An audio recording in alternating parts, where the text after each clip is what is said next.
Hong Kong. The Malaysian government declared on Thursday that the loss of Malaysia Airlines Flight 370 last March was an accident according to the terms of an international air agreement, and that the 239 passengers and crew members aboard the plane were presumed dead. While Malaysian officials had said last spring that the plane appeared to have been lost with all aboard, the step on Thursday cleared the way for death certificates to be issued for the passengers and crew members.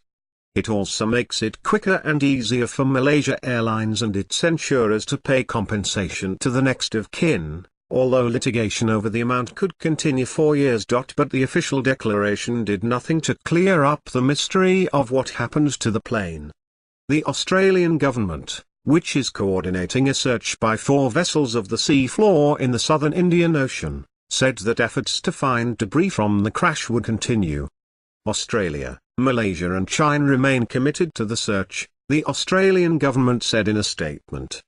We remain cautiously optimistic the aircraft will be found. Speculation about the cause of the aircraft's disappearance has included the possibilities that a rogue pilot diverted the flight, that there was a hijacking, or that there was a fire on board.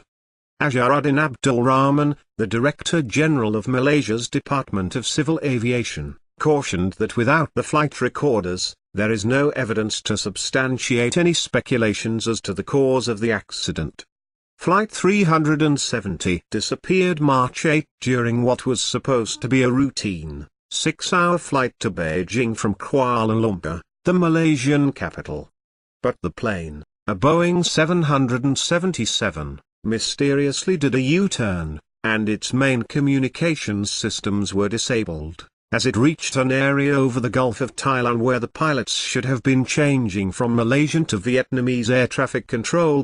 Malaysian radar subsequently tracked the aircraft as it flew west across northern Peninsular Malaysia, making a couple of turns, and then disappeared toward the northern end of the Indonesian island of Sumatra. Automatic pings transmitted by the plane's engines to a satellite over the Indian Ocean showed that the engines continued to operate for another 6 hours. Analyses by aerospace and telecommunications companies later suggested that the plane had turned roughly south after passing the north end of Sumatra and continued flying until it ran out of fuel. Malaysia's Department of Civil Aviation declared the loss of the Boeing 777 to have been an accident under the rules of an agreement known as the Chicago Convention. We have concluded that the aircraft exhausted its fuel over a defined area of the southern Indian Ocean and that the aircraft is located on the seafloor close to that defined area, Mr. Rahman said. Liu Jiani, a woman from Nanjing who lost a grandfather and grandmother on the flight, said that many of the Chinese families with loved ones on the plane were likely to be angered, rather than comforted, by Malaysia's announcement.